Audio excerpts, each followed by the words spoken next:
You often hear Trump and Republicans in Congress railing against so-called welfare programs, by which they mean programs that provide health care or safety nets to ordinary Americans. But you almost never hear them complaining about another form of welfare that lines the pockets of wealthy corporations. We must end corporate welfare now.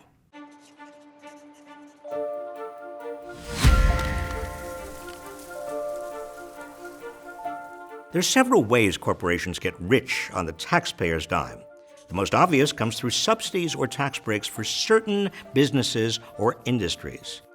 Consider the fossil fuel industry, one of the most profitable and privileged sectors of the economy.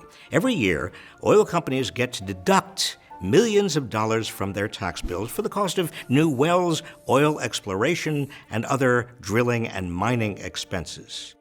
It's been estimated that repealing these special tax breaks would save taxpayers $39 billion over 10 years.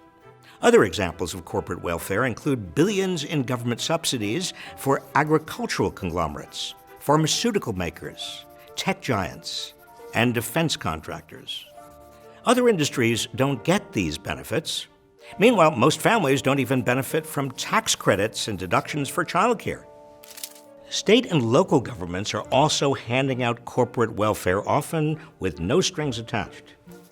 In 2013, for example, the state of Washington approved a record $8.7 billion handout to Boeing in order to maintain and grow its workforce within the state.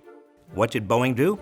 In the following years, it laid off more than 12,000 workers in the state.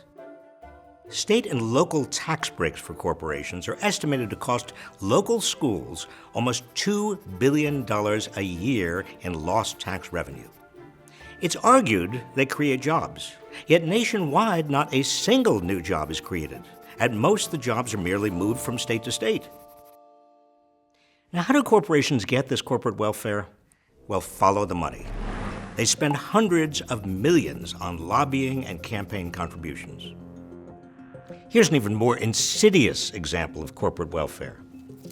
When corporations don't pay their workers a living wage, those workers have to rely on programs like Medicaid, public housing, food stamps, and other safety nets, which means you and I and other taxpayers end up subsidizing these low wages so those corporations can enjoy even higher profits for their executives and wealthy investors. For example, every year, Americans spend an estimated $153 billion in taxes and on programs to subsidize McDonald's and Walmart's low-wage workers. Here's the bottom line. When corporations get special handouts from the government, it costs the rest of us. We have to pay more in taxes to make up for these hidden tax breaks, subsidies, and loopholes. In turn, we have less money for good schools and roads, Medicare and national defense, and everything else we need. So the next time you hear conservatives railing against welfare handouts for the poor, remind them that we should really be cutting corporate welfare, unnecessary and unwarranted aid for dependent corporations. What do you think? Should corporations get special breaks and subsidies? Let us know in the comments. If you like this video, make sure to also watch our video on the myth of privatization. As always, thanks for tuning in, and please subscribe to this channel for more videos like this one.